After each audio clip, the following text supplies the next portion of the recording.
Hey, everybody. Welcome into an all-new episode of the Can We Please Talk podcast. As always, I'm Mike Leon. And I'm Nick Saveri. On the program today, well, first, happy holidays. Merry Christmas. You're listening to this episode. Christmas just passed. We're right in the week in between here, Christmas and New Year's. And we didn't want to leave you guys and gals out there who listen to the program without some content. So recently, we recorded an episode with Kervin and Tianna, the host of This Week Explained. It's a fantastic podcast. I want you to go listen to it wherever you get your pods. And they're a geopolitics podcast. They dive into everything that's happening with the war in Ukraine, between Russia and Ukraine, Israel, Hamas. They'll tell you about why things matter with respect to China's aggression and plan towards Taiwan and how it affects the global economy, et cetera, et cetera. And Kervin is a former military analyst and worked for the U.S. military in a couple different positions. And his wife is the layperson, you know, the person that is sitting there and asking the questions that maybe are not, you know, like structurally the way a journalist would ask, but they're the way the common person wants to find out more about what is happening with our military and what's happening with, you know, foreign policy and why it matters and why it's important. Nick, you know, first of all, Merry Christmas to you. But this Week Explained, we did this crossover event. We went on their show, so we kind of told them a little bit about what we do, right? Interviewing journalists and correspondents and getting back to right, wrong versus R&D and what our show is about. What'd you make of our little crossover experiment here and the topics that we break down too, which we talked about Trump and the recent Colorado Supreme Court ruling, and then we talked about China and Taiwan. But what'd you make of our little crossover pod event here with the folks over at This Week Explained? For anyone who ever checks us out recently on YouTube, obviously my library's up to date in terms of the background and stuff. You know, a third of this library is comic books and graphic novels. I'm all for crossovers. I grew up with that stuff. So, you know, I laughed a little bit when you referred to it that way because it's true. It's like we operate in our own universe. You know, we've got friends out there, and merging that together, you know, for the mutual benefit of our respective audiences and getting a chance for new audiences to learn about who we are. I mean, hell, Marvel and DC have been doing that forever. So, yeah, that's old hat for me. But I was appreciative just for a different structure. You know, you were mentioning about, you know, the way Kervin and Tianna work together for their show. And it's appreciative. It's, you know, I like, for one, it's like hearing other people than you and I talk, obviously, but also, you know, what Kervin brings in terms of just that geopolitical background. We've talked to folks who've done, at least in the journalism space, that kind of work of, you know, being overseas. But when we're talking about like making sense of intelligence, that's a whole nother universe. And to have someone, you know, being able to ask questions really from an outsider's perspective, I mean, like the show to me is like a walking literacy moment. We talk about this on our program all the time. We ask those questions of, can you kind of unpack this for us, you know, as the layperson? You know, Tianna plays that role, at least for the show. And it makes for a really just helpful conversation because it's every episode is like, tell me about blank, right? Like that seems to be sort of the structure. So I enjoyed it. I enjoyed having a chance to just for the four of us just to just kick back and talk about respective programs, but also do it from the lens of both a local situation, not local, but domestically, and also from a foreign affairs standpoint, which feeds into our respective wheelhouses. Yeah, no, I love doing it. I love their show. You can go check it out, listen to it wherever you get your pods. And we make some really good points and especially break down why China is the biggest threat or adversary that we're facing right now. We talk about, you know, some parallels between times in the late 30s going into the 40s and the axes that we're kind of forming and these alliances that we're forming and what we're seeing now play out. And then Nick and I do our bread and butter and we kind of break down a little bit more of the recent ruling by the Colorado Supreme Court against Donald Trump. And will that actually stand up once it gets to the Supreme Court here in the coming weeks? So enjoy your holiday break and take a listen to when we had the folks over at This Week Explained on our little crossover event. We'll see everybody with new episodes in the new year. For now, enjoy our crossover event with the folks over at This Week Explained.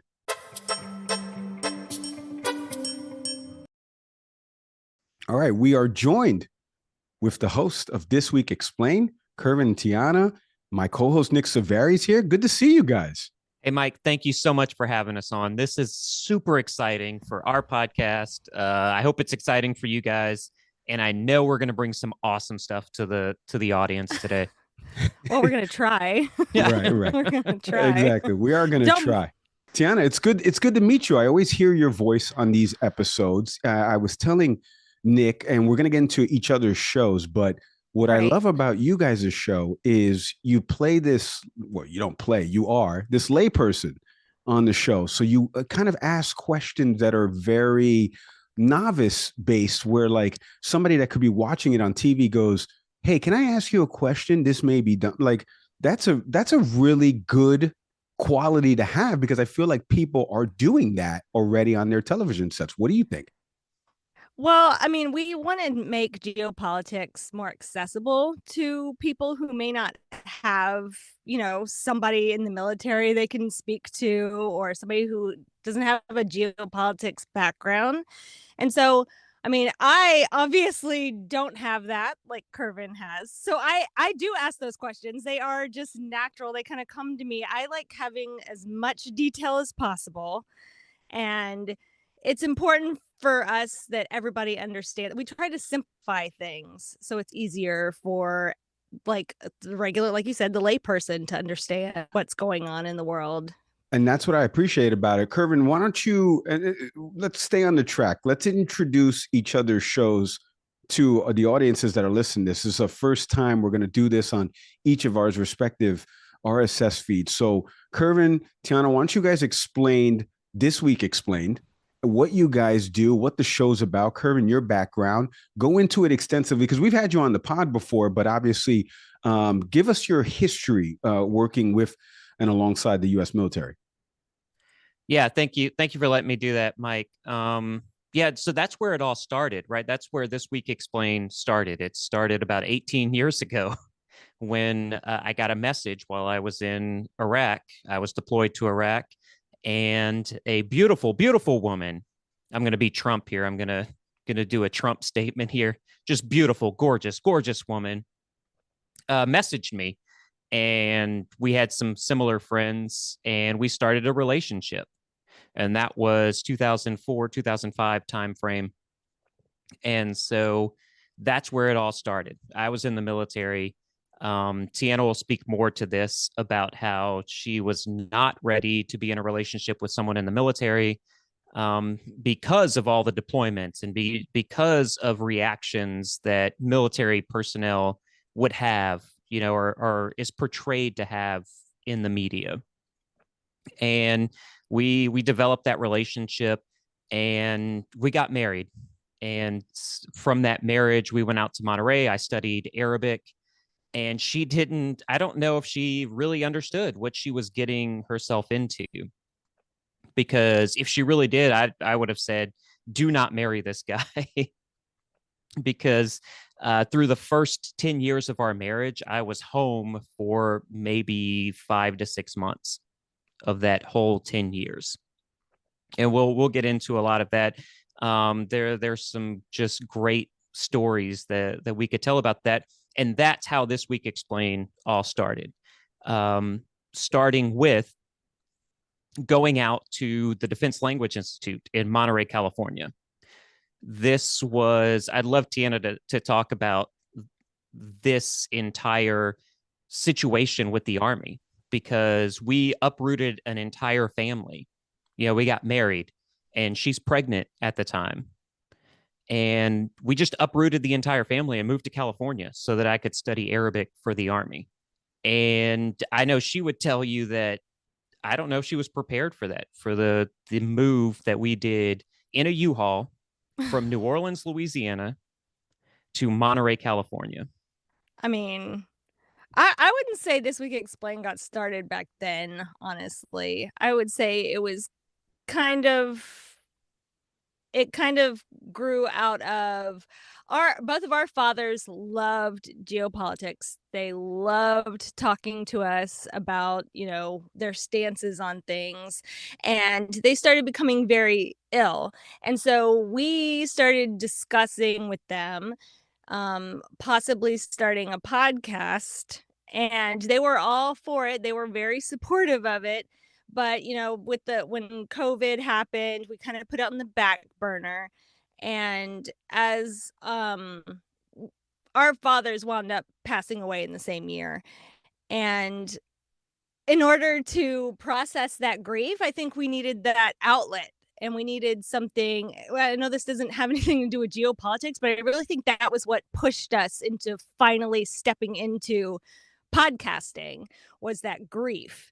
And we wanted to make our dads proud, and we also, like we said, we wanted to make it more accessible for people who may not have somebody in the military or really even an interest in geopolitics, because it's mainly about just making the information easier to digest and simpler, and like putting it in a format that it's easy to listen to, so you're not being bogged down with a bunch of opinions and stuff from the outside. You're able to formulate your own opinions, because we try to report on both sides. But I really think that it actually came from, it was a grief project for us, but then it turned into something a lot more, because we honestly didn't think we'd be sticking to it this long. We did not imagine doing this for 2 years at all. Like, I think people who would listen to our show would probably ask, well, why should I listen to you? What experience do you have? And a lot of that's geared towards me, because I say a lot of things that people would seem as opinion, and they would say, whatever I say, you're right wing, you're left wing, and whatever you're saying, I don't know about. But also with Tianna, though, the reason why she's so important to the podcast is because of what I have put her through, honestly. And some of the stories we could tell, like back in 2012 or 2013, I went out. No, it was 2011. I went out to Sana'a in Yemen. She had no idea what was going on at that time. She just knew, I have a bug out bag and I'm going to Yemen. And I couldn't tell her at the time where I was going. Yeah, But I was about to say, you need to Yeah. rein that in, because I didn't have any idea where you were going. I wasn't allowed to know. And that's her experience for most of our marriage, was I'm going off somewhere and she didn't understand. And so at that point, it was I got there and then she understood where I was, but that I couldn't be there as a military personnel or an intelligence analyst. I had to have, something else. I had to be there for something else. And what I told her was, I'm there to be an English teacher out in Yemen, because I'm an Arabic linguist. And so I can teach English out there. And there's a story that she can tell a lot better than I can, but I'll set it up so that she can tell it, in that I was out there and I'm in what's called a skiff. It's a secure location, so there's no cell phones, there's nothing like that. I can only get in touch with her after shift, after a 12 to 16-hour shift.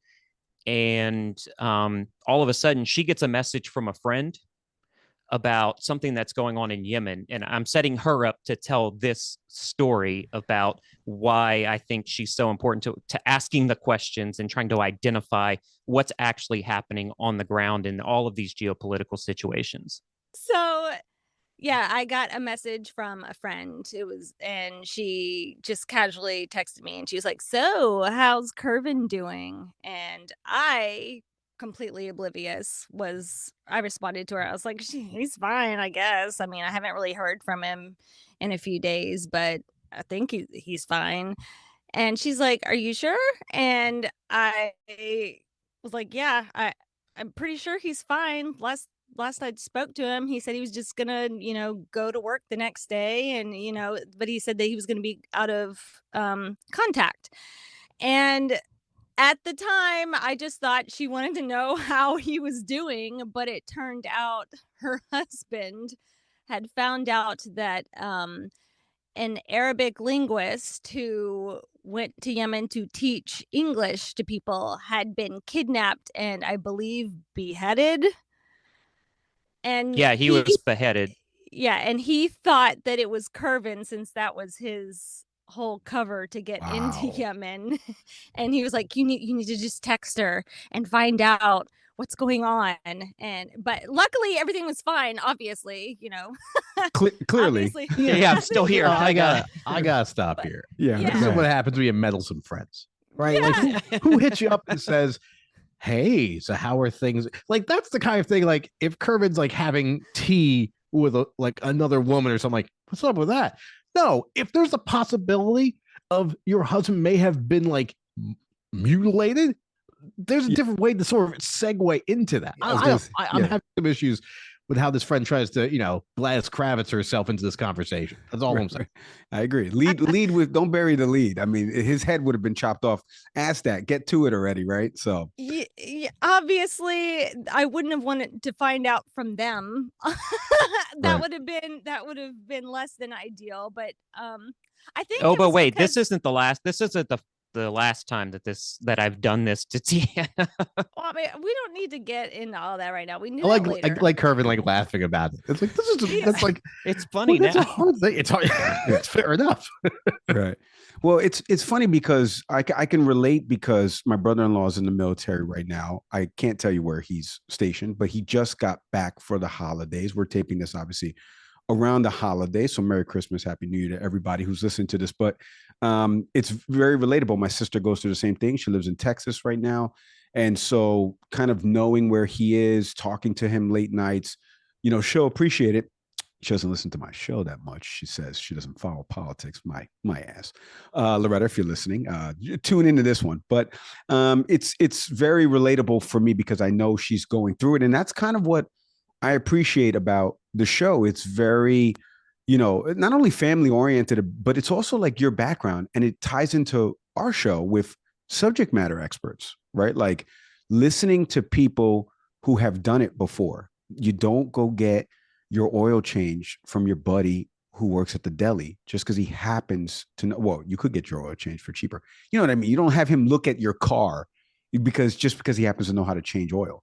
Like it's why we started our show. We wanted to get more subject matter experts. And I told Nick, I'm like, hey, Nick, there's going to come a point where people don't want to listen to just you and I. We don't know anything that much. I mean, I just worked at Fox News and you work in education. At some point, we have to get some subject matter experts that are going to come on this show and, talk about some of these issues and stuff like that. So I appreciate that and the story as well. And I'm glad that Kervin still has his head. And we'll get into how he uses his head in a little bit.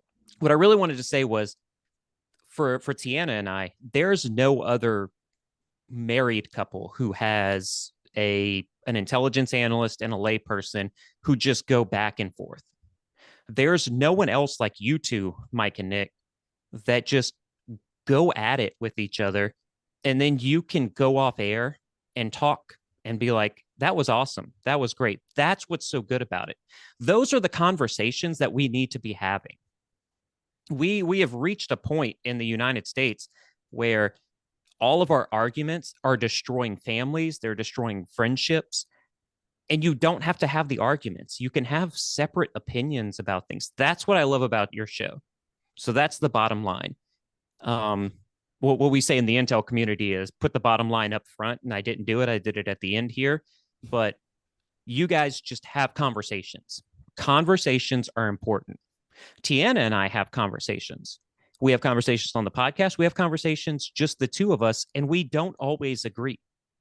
And they could be, drag out fights, not really fights, but just conversations between the two of us. And we know where to stop it and say, we're not going to agree, but we both have opinions that are valid. That's what I love about your show. You both have opinions, they're valid, and you can have the conversation, and you have people on like myself, like other people within the media, within the State Department, who don't agree with you guys, who you can have conversations with. Those are the podcasts we should start having.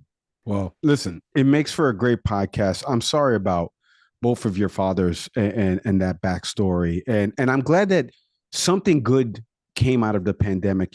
Obviously the pandemic was terrible, but I always say this to Nick, like something good for us came out of it. We would always say this: at worst, we have something to leave our kids to listen to, right? At best, we're adding to the discourse. So I love that you guys started this, and I love the expertise that you bring. I want to dive into the expertise that each of our shows brings for our audiences. So we're going to do this. We're going to do two segments here. First, let's do the recent news about former President Trump being taken off of the Colorado ballot by the Colorado Supreme Court in a 4-3 decision. We're going to talk about this, but first, let's hear how it was talked about across the news outlets. And here's Gayle King from CBS News when it broke. The Colorado Supreme Court has ruled that former President Donald Trump is not eligible to be on that state's Republican primary ballot and is, in fact, disqualified from being president again.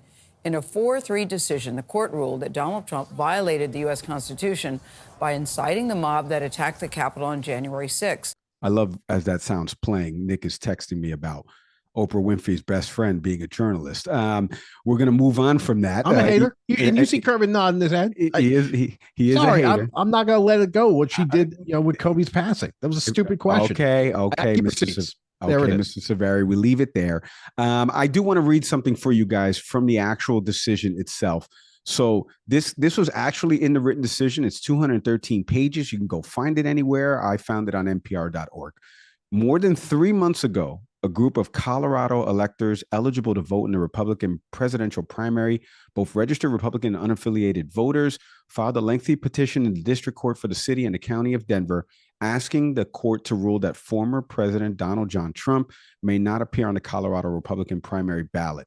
Invoking provisions, of Colorado's Uniform Election Code of 1992, and obviously we all know the election code of 1992 in Colorado, the electors requested that the district court prohibit Jenna Griswold, not to be confused with the Griswold family from National Lampoon, in her official capacity as Colorado's Secretary of State, from placing President Trump's name on the presidential primary ballot.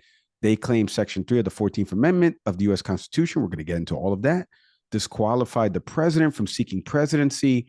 And so the court ruled 4-3. Now I'm not reading from the opinion anymore. They said that he was ineligible under Section 3 because he engaged in insurrection on January 6, 2021. Before I get everybody's opinions on all this, and we do a little roundtable discussion on this, I do want to play the man who held the highest office in the land under the former president, as Attorney General Bill Barr was asked about this when he was on State of the Union. He was on The Lead with Jake Tapper. Jake's got two shows. And this is what he said. Take a listen to this. As you know, I strongly oppose Donald Trump for the Republican nomination, but I think that this case is legally wrong and untenable. And I think this kind of action of stretching the law, taking these hyper-aggressive positions to try to knock Trump out of the race are counterproductive. They backfire. As you know, he feeds on grievance, just like a fire feeds on oxygen. And this is going to end up as a grievance that helps him. All right. So we come back here. Now we're going to get a little bit of taste of what Can We Please Talk does. But also, I want to get the This Week Explained crew's opinions on this. So we're going to go bottom corner to all the way around on my screen, which is, we're going to start with Nick first, my co-host. So Nick, you've actually met Bill Barr. You've heard him speak before. Interest of full disclosure, we've invited the former Attorney General on. We do have somebody coming on in the new year to actually discuss this, who was part of the Trump impeachment trial, the second one that happened. So more on that after the new year. But Nick, Colorado ballot taken off. There's the court of law. There's the court of public opinion. Donald Trump is probably winning that right now because of being removed from this. We're going to find out where this all nets out in the court of law. What do you make of it all? It's hard to take someone seriously who took the Mueller report and turned it basically into a third grade, book report, about 3 paragraphs. So that aside, there is truth to that idea about, the whole fire oxygen thing is true. I mean, Trump is a gas bag. So any slight against him, he will find a way to make himself the aggrieved party. Look no further than the White House Correspondents' Dinner in 2011. But as I'm saying all this, I'm looking at, Section 3 of the 14th Amendment, and it is a shaky ground. I'm not a lawyer, and it's funny because I'm in a text group with a lot of my buddies from college, most of which Mike knows, who are all attorneys. And this has been a back and forth that they've all had. And, one thing that's been brought up is, well, if you're going to apply this precedent here, would you also apply it to a precedent where if you've had a member of Congress also be a part of any form of protest? Because this is a loose interpretation of when we say the idea of shall have, quoted from the 14th Amendment, shall have engaged in insurrection or rebellion against the same being the state. It's a stretch. I do agree with the former Attorney General in that. At the same time, what's interesting here is this is a Supreme Court that seems to lean on states' rights. I mean, they made it clear that with Roe versus Wade, the state should decide what a woman should be able to do with her body, which is obviously asinine. But that's how it is. The Second Amendment, same thing. Oh, no, the Second Amendment actually was more about making sure that no state can try to impinge upon the Second Amendment. So the court's pretty inconsistent with this in terms of which way they want to lead. In this case, it'll be interesting to see what the court does. I mean, forget political alliances aside. And they're very clear at this point. Everything we've learned from Sam Alito's quick turnaround on his decision, Justice, I'm forgetting his, it was one, forget his name. I know who you're talking about. Kavanaugh. Yeah. No, the other Gorsuch. Yeah, Gorsuch took about 10 seconds to make that, turn around his decision on the overturn of Roe versus Wade. We know which way they may go politically, but this is going to be a tough case to carry. The other argument that's going to come up too is that, the way this is written, this says here as a member of Congress, officer of the United States, or a member of any state legislature. I think where this may hang a little bit is, or as an executive or judicial officer of any state. And if we're going to say executive, technically the executive branch is the presidency. And that probably is where they're making this argument from. I do think this runs counter to what the Democrats may hope may happen. First off, the state of Colorado hasn't elected a Democrat. The Electoral College in Colorado has not gone the way for the Democrats or for the Republicans since 2004. Right. So were those electoral votes going to go to Trump anyway? Who knows? But this could easily become a situation where you're going to start having members of Congress in red states, for example, Tennessee, that had 3 lawmakers kicked out because they had basically questioned state legislature over, I believe, the Second Amendment.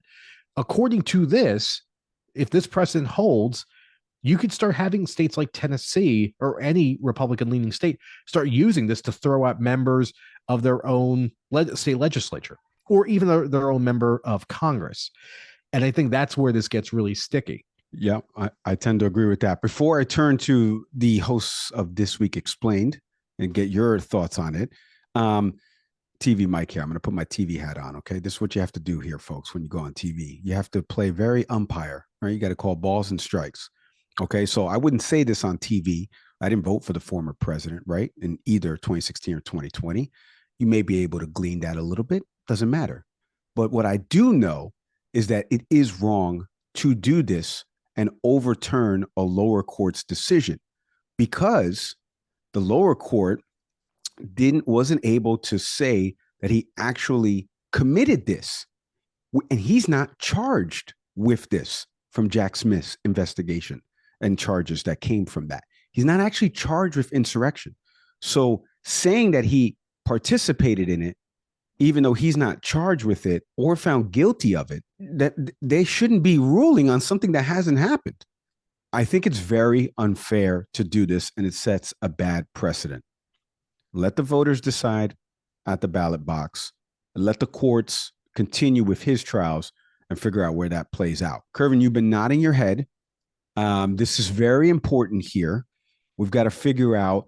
I love that Vivek Ramaswamy told me that he's going to take himself off Colorado's ballot, to which I wrote, you're not making it to Colorado, so I don't even know what you're doing. But give me a little bit of what you guys think of this, because I know this probably doesn't come up on your show because obviously this is U.S. politics based and stuff like that. But like, what do you make of this playing out, court of law and court of public opinion? Because now holidays, everyone's going to be talking about this. It's one state. It's always blue. It's never red. Like, it truly doesn't matter because he was probably going to win, like Nick said, the electoral votes. But it does matter because it sets a bad precedent. What do you guys make of it? Tianna, you want me to go first? Well, I mean, I'll interject, but yeah, you can go for it because I haven't read up too much on this. But I agree with everything Mike said. Honestly, it makes a lot of sense. I mean, he hasn't been convicted of any of these crimes. And how can you punish somebody for something that they haven't been held accountable for yet? And Right. who else would they put on the ballot if they don't put Trump? Like, who else? Who's the alternative? Does anybody know Well, who the alternative? it's only for primary voters. It's only for the primary. Okay, like I Right. said, I didn't read. Right. It's only I for the didn't- primary. So the other Okay. candidates that are, again, and this is why we were joking about Vivek saying he's going to take himself off the ballot. He's not going to be there because he's going to drop out. But Right. by the time this probably publishes, he may be out of here. So because there's going to be a consolidation after Iowa of, either Nikki Haley, DeSantis Okay. calling it quits. And then when they get to Colorado's not till March, the Colorado primary. So it's a long way from now. That's what, and this is the perfect thing. And this is why I like that you're here, Tianna, because there are people that don't understand that. Like they'll say, I don't get it. So Trump can't run for president? No. Who said that? He can't, he's running for president. Right. It's one particular state, and it's only their state Supreme Court. And the case could still go to the US Supreme Court and get overturned. So and the reason why this is going to get expedited is because the primary season is about to start. And so ballots have to be printed. And so, because obviously it's 2024 and we have to print actual ballots. So you're going to actually have to have Donald Trump's name on there where people can actually put it in, or he's got to be written in, because you can still write in, the former president. All right, Kervin, what do you make of it? As somebody in tune, I can tell over here, you're nodding your head, then you're shaking your head, and I don't know if it's the Saints game or I don't know if it's the Donald Trump. So give me a little bit of what you're thinking. All right, I turned the Saints game off since we started this, so I'll get to it later. But all I want to say, so this is the problem I had with when President Trump was president with the impeachment. This sets a bad precedent. We want to impeach him because we don't like him. Well, look what the Republican Party is doing now, impeaching Joe Biden just because we don't like him. It's something that Tianna and I have had conversations about where we both agree on, where it's like, yeah, don't do that. Everything that has happened. So we got Trump. I tell this to friends of mine. You guys are now friends of ours. The reason we got Trump is because of what you did to Mitt Romney. Mitt Romney's the most vanilla candidate you could ever find in your entire life. And you said he was racist, sexist. He wanted to kill his dog. He's going to throw grandma off the ledge. And people believed it. And we got another 4 years of Obama. I think Obama did a great job as president. I think he was a great statesman. But the same stuff happened when Trump ran in 2016. The same comments started to happen. And people said, hold up, wait a second. You told me that Mitt Romney, who was the exact opposite of Donald Trump, I think we can all agree on that. Personality-wise, he's the exact opposite of Donald Trump. You said that Mitt Romney was the worst person. Now it's Donald Trump is the worst person. I do not believe that now. I don't believe you anymore. And that's why we got Donald Trump in 2016. The Democratic Party is doing the exact same thing in this election. They are trying to throw, it's Teflon Don all over again. You're trying to throw things at Donald Trump and it's not sticking because 33% of the Republican base is, so Donald Trump made the comment in the 2016 election that he could shoot somebody on Fifth Avenue and he would still get the same amount of votes. I disagreed with that when he said it. History has now proved that I was wrong on that. I really believe that he could shoot somebody on Fifth Avenue and 33% of the Republican base will still vote for him. They could see the video footage and say, I don't believe that was Donald Trump. And then you zoom in and high def and say, that is Donald Trump. And they'd say, well, he or she probably deserved it. That is where we're at right now. Teflon Don, everything that's thrown at him, he has gotten lawyers to have a judge not be able to convict him of it. This, what Colorado has done, is going to get Donald Trump elected in 2024. And if you like Donald Trump, that's good for you. If you don't like Donald Trump, you're doing the wrong thing. Well, he revels in this sort of coverage. He Yep. likes all this stuff being thrown at him. This is his bread and butter. This is actually, since this is how he got elected. I mean, the more inflammatory the stories are about him, like, I feel like people just cling to him tighter. Like they don't want to believe that he isn't I don't even know how to describe what he thinks he is right now. Well, Tiana, it's so funny that you say that because I was saying this on CNN recently about, and I didn't make the analogy totally properly, but so I'm going to do it now because live TV is a little bit different than a podcast. But just take, for example, you want to go work at a company and 30 to 40 people that all work there that have all been either let go or quit on their own volition. And they all tell you that the CEO is a moron. He's racist. He's whatever version of him that they know, they're telling you this. And you still want to apply for that job and you still want to work there. And then you work there, AKA 2016. And then you see 4 years of working there and then you want out. And now people are still saying, yeah, but you know what? It's like, wait, what? This is not me saying it. This is not us three saying it. This is the part I said on TV. It's like, these are people that worked there, that worked for him, that held high positions, defense secretaries, secretaries of states. Like, this is not Mike Leon, podcast host saying this. Like, these are people that worked there that have way more subject matter expertise than what we have. So that should be resonating. Well, to be fair, I mean, Rex Tillerson was the Secretary of State, and everyone here is far more qualified than an oil magnate. Can I chime in just for a second? Yes. Because I'm in the military. I keep bringing it up. Sorry, everybody. But when I was there, so 2016 happened, and who did Donald Trump have? General Mattis. General Mattis is probably one of the most centrist, just hard line. He's a Marine. He does not care what anybody says. He doesn't care what Donald Trump says to him. He's going to say, bleep off, and I'm going to tell my troops what to do.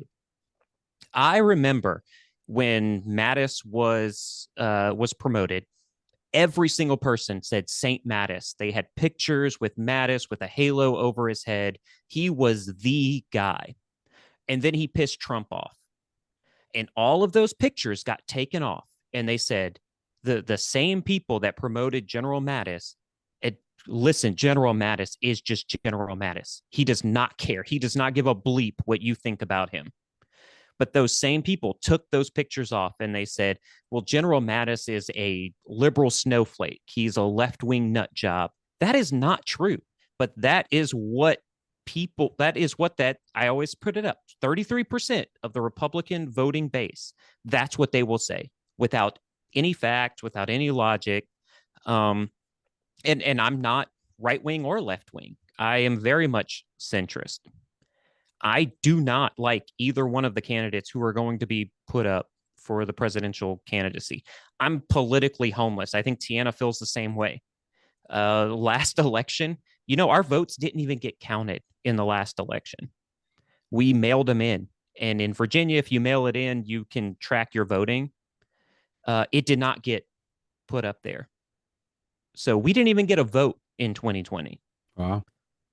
And so what I'm saying here is take off your goggles, take off your ideology. That is a lot of, you asked us why we started the podcast. That's a lot of what it is. I don't like the worldviews, the ideology, skewing what's being put out there.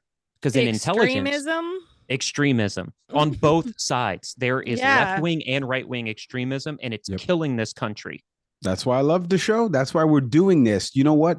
Let's take a break, because when we come back, I want you guys to do what you do best, and we're going to analyze the global scale, because the talking points in DC are always China's the next big threat. Well, President Xi said something recently, according to reports to President Biden, about what he has in store for 2024. We're going to break that down when we come back after the break.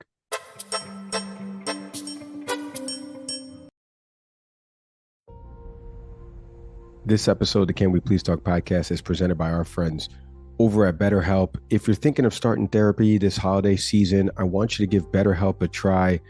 It's time to start doing the therapy, Nick. It truly is. I want people to start talking again. This show is freaking titled, Can We Please Talk? And there's no better way to start talking again through our friends over at BetterHelp. When we started talking about this partnership, Nick, and what we were going to do with the folks at BetterHelp, I know how important it is to you and I. We've talked about mental health on this show and, kind of getting your mind right, but also, getting your emotions out there and talking to somebody else and how important it is and the flexibility that BetterHelp offers.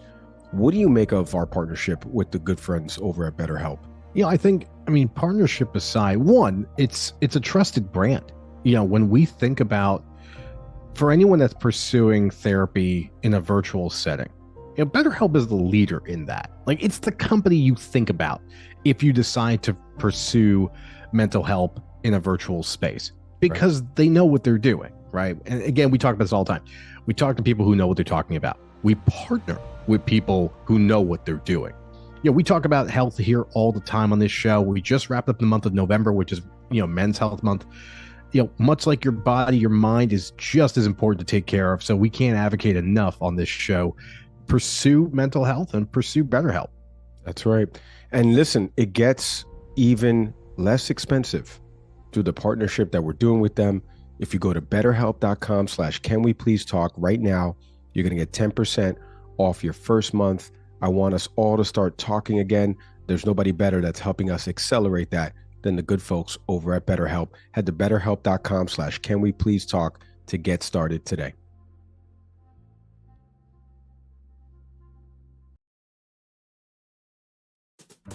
Nick, today's episode is presented as always by our friends over at Fresh Roasted Coffee. Since 2009, their passion has always been bringing you gourmet coffees from all over the world, roasted fresh to order. I got my coffee snob here, Nick Saveri. Nick, tell these people, coffee snob it up here. Tell these people why Fresh Roasted Coffee is so good and why they're the official sponsor of Can We Please Talk. Often the best cup of coffee that you're ever going to have is the one you can make from home. And you need good quality coffee to do that. And that's what Fresh Roasted Coffee offers. Between single origin, between blends, flavors, anything on the coffee spectrum they've got. But more importantly, and I can't stress this enough, often when you purchase coffee, you don't know where to start. I mean, there's so many different varieties, so many different opportunities, so many different things you could choose from. And Fresh Roasted Coffee just gives you a very simple questionnaire and just says, hey, figure out what your coffee cup is. Figure out what blend works for you. I've gotten some single origin recommendations, so has Mike, and that's influenced everything. And what they recommend, you can get in a Keurig cup, the way Mike takes it. You can take it in the way I do it, which is typically through a French press, or you can get it for a percolator. Whatever coffee machine you've got, they got you covered. But more importantly, just a huge variety and a way to learn more about coffee itself. And all of this is available at freshroastedcoffee.com on their site. One cup is all it takes to fall in love with Fresh Roasted Coffee, but you get a discount for being a listener of Can We Please Talk. Enter in the promo code Can We Please Get 20 to get 20% off your first purchase. Head to freshroastedcoffee.com today.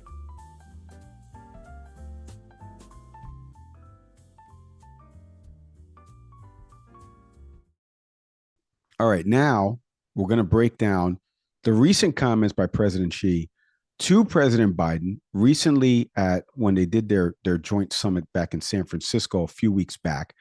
According to reports, there was some comments made by President Xi to President Biden.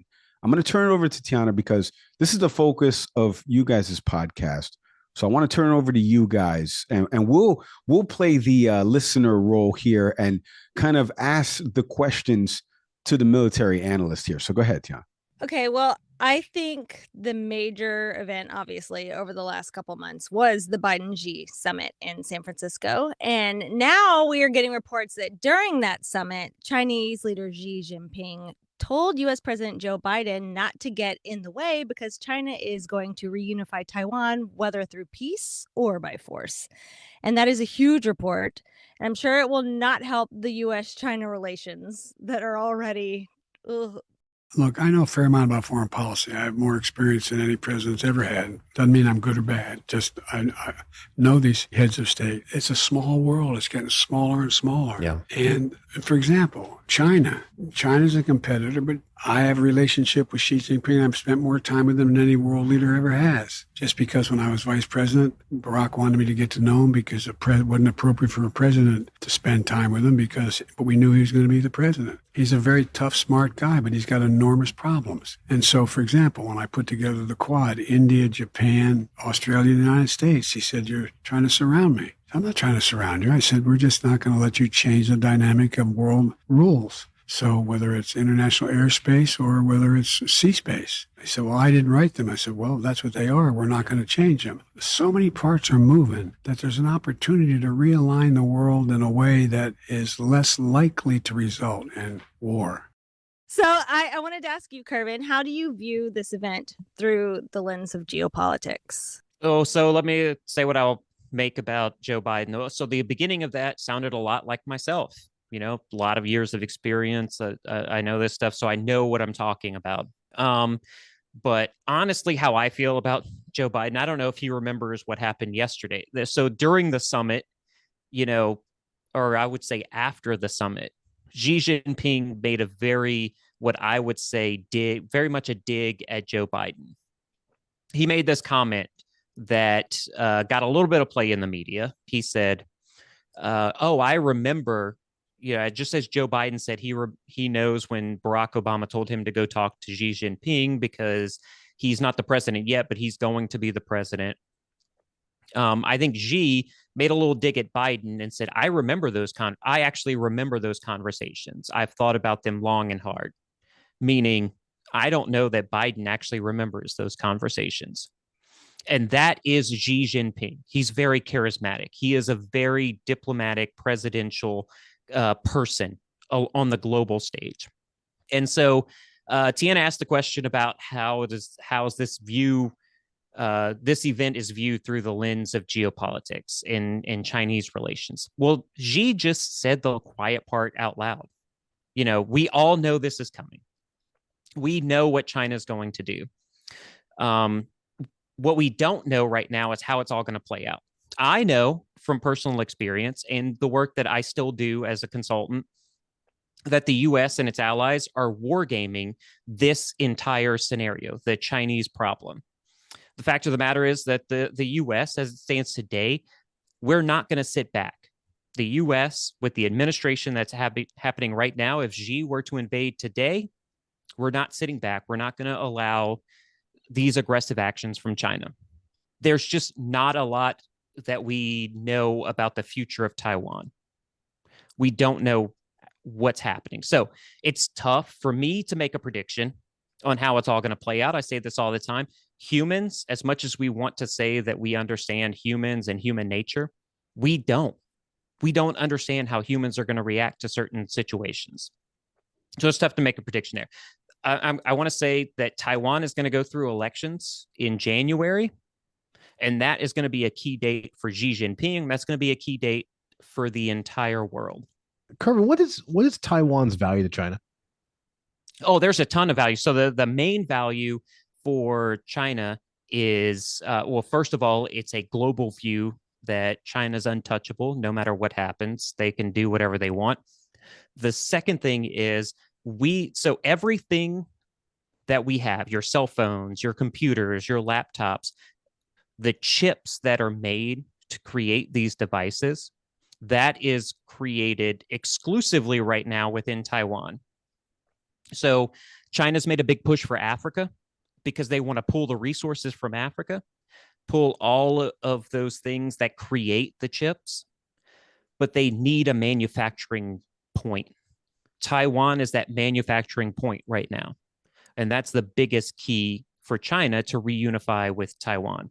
A good explainer as to why it's so important. What do you make then about members of Congress, some on both sides of the political aisle, and some that have been on our show as well, that feel like China is the biggest threat and that we're not paying attention enough to them? There's been some subcommittees in Congress I know you guys always tend to lead off with the Russia-Ukraine war and how important it is with respect to the global economy and stuff like that. You've been also covering the Israel-Hamas war and the politics around that. But China is sitting there in the background. Now you have these comments. This is, in news terms, we would call this the B block, right? Because all of a sudden now we talk about the Trump Colorado stuff, and then next we go to what she said.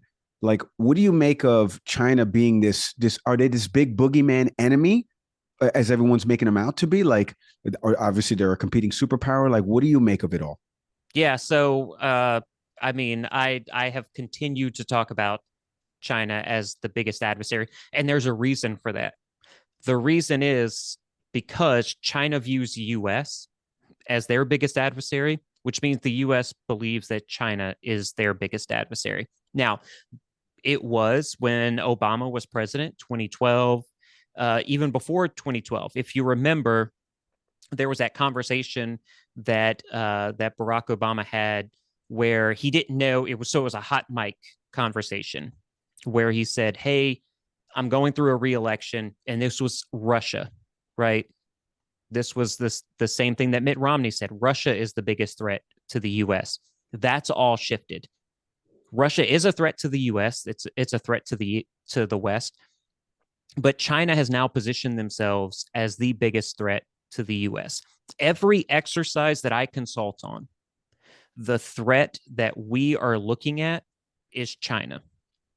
So if the U.S. military is continuing to do wargaming, they're continuing to do exercises that pushes the threat of China from an intel position, that means something is happening within China. So it is going to happen. China is going to try to reunify Taiwan into China. And I think what Nick was trying to get at, and I hope I did answer the question from Nick enough, but what Nick was trying to ask is, what does it matter? Why does it matter? Because we're not putting troops on the ground in Ukraine to fight, to fight Russia. We're not putting troops on the ground in Gaza to fight Hamas. Why would the U.S. put troops on the ground or troops in the sea in the Indo-Pacific to combat China? And it is because China's plan, Xi's plan, is for a complete control of the Indo-Pacific.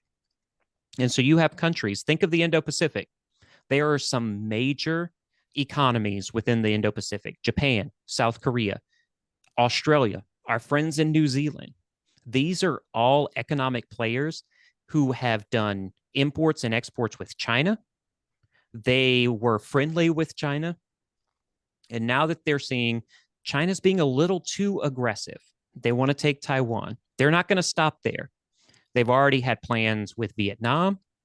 They are bullying the Philippines. They are trying to establish what's called BRICS Plus, this new economy that has Brazil, Russia, India, South Africa, and China. And they're expanding it to places like, oh, by the way, the border of the U.S. is Mexico. They have engaged with Mexico to be part of BRICS Plus. What does that mean? They are taking the fight to the United States. That's why I think it's so important. That's why I keep harping on China. And I want to say, when I harp on a country, I am not harping on the people in that country. I am talking about the government of that country. Right. You know what? Can I ask something? I just thought of this right now. Nick, you'll remember this. And we had presidential historian Dr. Lindsay Chervinsky on the podcast last year. I asked her, presidential historian hat, do me a favor, give me the good and the obvious bad of the Trump administration. The first thing she said in the good category was he made us reevaluate our relationship with China. So let's ask the military expert here. Is she right? Is she wrong? Because is it a broken clock is right twice a day type of thing that Trump was saying that he's going to make China, whatever he was going to impose from a tariff sanctions perspective, like he made us reevaluate the relationship. Now, again, this is a presidential historian, nonpartisan, sits there and analyzes the presidential records and things that they've put into office, whatever it is. And that's the first thing she said. And it came to mind right now. And here we are. We're about to get into 2024. I'm not trying to help Trump get elected. Clearly, we just mentioned that before. But you just said they're our biggest adversary. The U.S. sees them as our biggest adversary. Here's the front runner for the GOP party that has been saying it since he started his campaign in 2015. What do you make of it? Mike, are you way off? Or Mike, you know what? You are right. No, Mike, you're right. And I will also say, because a lot of people will push back and say, yeah, well, Trump is a Russia guy. He's a Putin guy. I did overt. So let me just talk about covert, that we all know that CIA or undercover and all that kind of stuff. I did overt anti-Russian aggression in Poland. That was established by Donald Trump. So I'm not trying to get anybody elected in this, but I do want to clarify some things about Donald Trump. He's not a Russian plant. We all know he's not a Chinese plant. His foreign policy actually was a lot better than I thought it would be. He did the Abraham Accords for Israel. There was peace in the Middle East and a lot of this stuff. But he did recognize as a businessman that China's got billions of people there. And he understood that businesses in the United States would go to China if they would get better taxes or better economic benefits to go to China. And I honestly agree with the presidential historian that you had.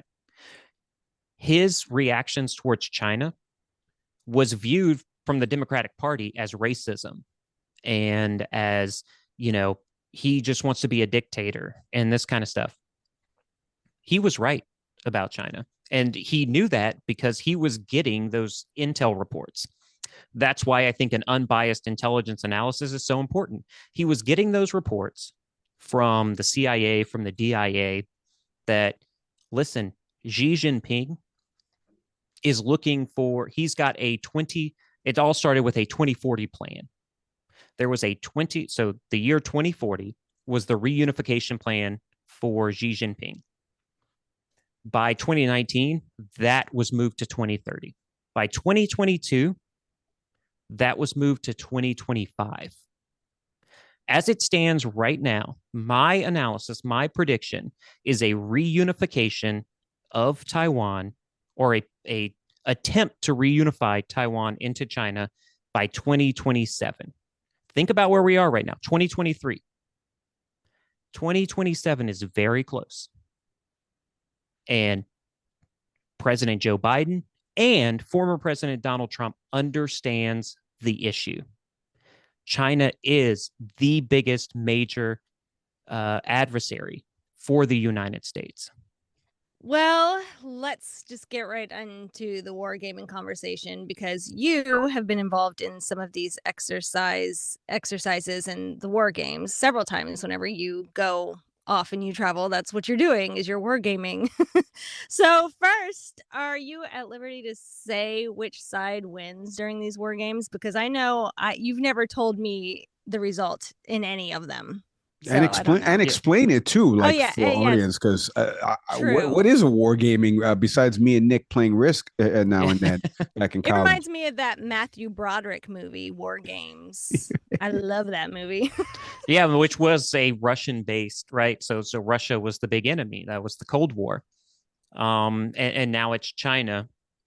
And as always, Tianna's holding my feet to the fire because, like she said, I don't tell her these things, and so she wants to get it on the podcast so that I do tell her, and a lot of the times it's to protect the people that I love most, because I don't want them to be in fear. But what I can say, so at least for the U.S. military, I'm not going to talk to other militaries. I've worked with Japan and South Korea, the UK, other militaries like that, but for the U.S. military, a war game's not a predictive exercise. We're not trying to predict what's going to happen within the war. What usually happens is the allied portion of the war game is significantly handcuffed, and then the opposing side is given the best case scenario. So I will be very vague about this, but a recent war game I went through, the adversary military, I'll be, like I said, I'm going to be very vague about this. The adversary military's equipment worked a lot better than the U.S. military equipment. That's probably not going to happen, right? If you talk to an F-35 pilot and you understand the F-35, that is the premier piece of aircraft equipment. So in this war game, those were getting destroyed at a high pace. That usually won't happen, but there's a reason for that. And so with that knowledge, usually the U.S. aligned forces, they just get obliterated in all of this. I echo the same view about China. It's the one thing I would say that I did sympathize with where Trump was coming from. My contention's always been that he's incompetent. So you can't trust whatever he can have a great vision, but his track record for executing on it is so poor that why would I assume it's going to work? Which is why I said the broken clock twice a day type of thing. But again, that's a huge broken clock. That's the Big Ben of all broken clocks, if we're gonna give the analogy. Kervin, you were talking about like allied forces for a moment. Is it fair to read, like, I read the tea leaves these days? I think about Putin. I think about Ping. I'm Indian. My parents are both from India. I think about Modi a little bit. Even though my parents, I have very different views about, they tend to look at him a lot more favorably than I do. Are we running a situation? Are we running the risk of these outsized personalities starting to represent something that feels a little similar to the Axis of the 1930s and 40s, where we have folks that are very adamant about national identity and are very willing to either try to reunify with territory or feel that it's just their God-given right to acquire more territory, similar to the, Mike jokingly referred to risk. But like, are we sort of re-entering a scenario where there are these personalities out there that potentially are finding within others sort of kindred spirits to form what I would consider, I guess, a new axis? So the first thing I want to say is, can we just stop calling everybody Hitler? Like, I do not see a Hitler right now. There is not a leader of a nation that is looking, except for maybe Iran, that is looking to destroy 6 million Jews, tons of different, what they would call people who were different bloods and stuff like that. I don't see a Hitler right now. But what I do see, what Nick brought up, which I definitely agree with, is that we are headed to the exact same scenarios of World War II, an Axis and an Allies. You've got all these countries are aligning with each other. That's just a fact. China, Russia, Iran, Venezuela, Colombia, they are all getting aligned with each other. And then the US, Australia, New Zealand, the UK, Canada are all being aligned. We are heading very quickly to a global conflict because despite what China will say, that we can all exist as one, absolute power corrupts absolutely. And all of these leaders want that absolute power. And so I'm very glad, Nick, that you brought up India. India is one of my most fascinating countries in this entire geopolitical spectrum because they have disputes with China. They've also got disputes with the United States, right? The United States have called them out for murdering people, whether they did or not. But that's going to be litigated. So India is standing in this. We have border disputes with China, but we also have disputes publicly with the United States. I'm very fascinated with India, and I would love to get Nick's aspect on what he's hearing, maybe if he has any insights on how that's playing out. Yeah, I mean, the thing that stands out about where Modi is with India is the idea of a Hindu nation. So let's use China as an example. We bag on the Chinese, the government, as being communist, right? But historically, I mean, that's really rooted in a sentiment of being anti-Western. That when, like, if we go back to like the Boxer Rebellion, for example, like there was a time where like European influence in the Far East led to, what seemed like the erosion of culture. So when China finally gets its act together and they decide to be a communist country, essentially to be like insular, like it was essentially a version of never again. And India is starting to kind of enter a very similar place. Like Modi represents an idealism that is to say we are Hindu first and foremost, which is fascinating because it's a country again that has a large Christian base in the south, right? You also have a very large Muslim population. Since the partition between India and Pakistan in 1947, it's never been. I mean, you have this just line in the sand, right? But you have Hindus and Muslims who've lived together. And what's happening now, at least the way I read this, is that we're looking at Muslims less favorably because the idea is that India is developing its own identity. Now, I understand that sentiment in the sense that you want to be your own country. Again, they've been liberated since 1947. So I understand it, but at what cost? Because what we've seen with China is, a constant uptick in human rights violations, and it always falls under the idea that, well, we're doing it for us. But at what point do you sort of look at that from the outsider's view and say, well, that seemed bordering on tyrannical?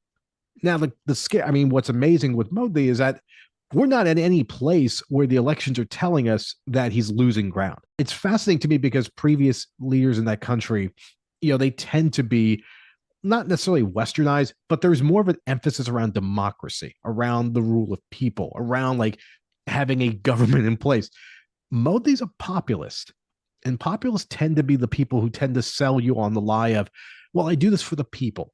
Like Bane in The Dark Knight Rises, right? Like I'm giving the land back to the people. And that's always code for, we're going to have a centralized government. We're going to allow for no intrusion from anywhere else. We're probably going to suspend elections because we don't trust you people. And you can trust the government to take care of you. It's one of the greatest con jobs we've ever seen between fascists and communists because they accuse each other of essentially doing the same thing.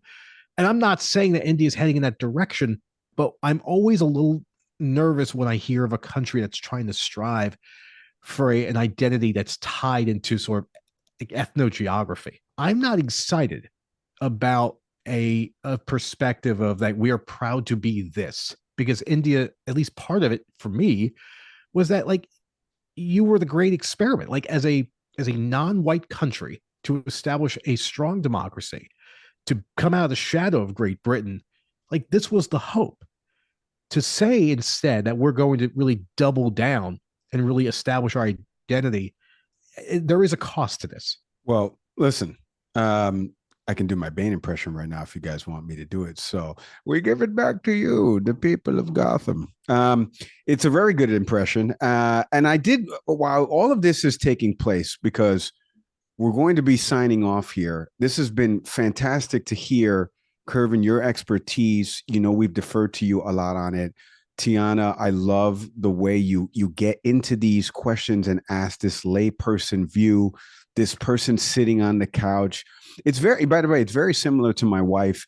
And now, she'll ask me a question. What do you think of this? And it's like, well, and then I have to go into it. And then it's putting somebody on the spot, which I kind of like about it. And Kervin, you do a great job with it. But I did want to ask you before we actually sign off here, final message for each of us respective show audiences about our shows.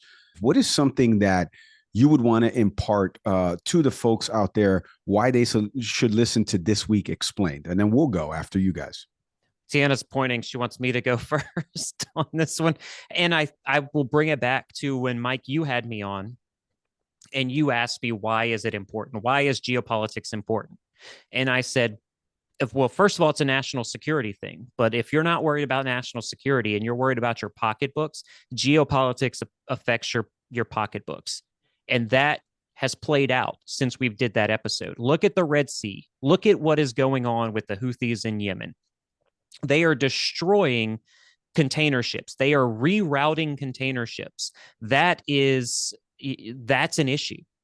They are going hundreds of miles outside of where they usually go. That's going to cost money.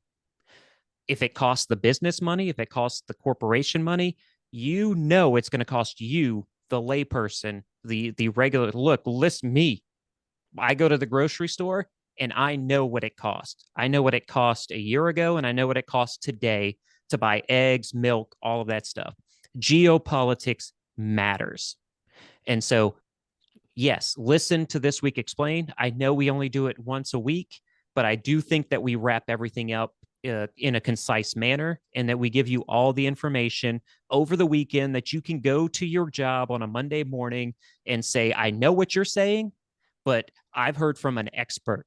I have heard from a person who understands how to ask questions, to ask the right questions and get the right answers for all of this. Well, like I said earlier, for me, and the reason why I do it, it's to make geopolitics digestible to the regular person, to the common man, to, people who don't have a background in this sort of thing like me.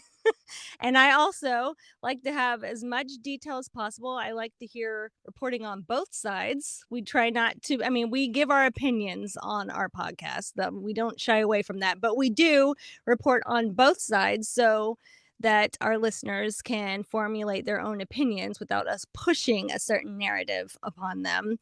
So obviously, if you want to listen to geopolitics in little teeny tiny little bites, and they're easy to listen to, really quick to get through all the important information in one short little show, you should give us a listen. Love it. I love the sell. Okay, we're going to leave it there. Like I said, go check out This Week Explained. Download episodes of the pod.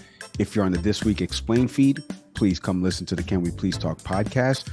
More crossovers will be coming from us in the new year. Tianna Kervin, I can't thank you guys enough for hopping on with us and giving us time. Continued success to you guys, and a happy new year and a healthy to you and your family. Thank you so much for having us. It was a lot Mike, of fun. This is my first time coming on a podcast. See? So thank you. I needed to get out of my comfort zone. So I appreciate you guys letting me do that here. No, Cut my teeth here. You guys do a great job. So go check out their show. Go check out our show. Thank you again, everybody, for listening. We'll see you all next time.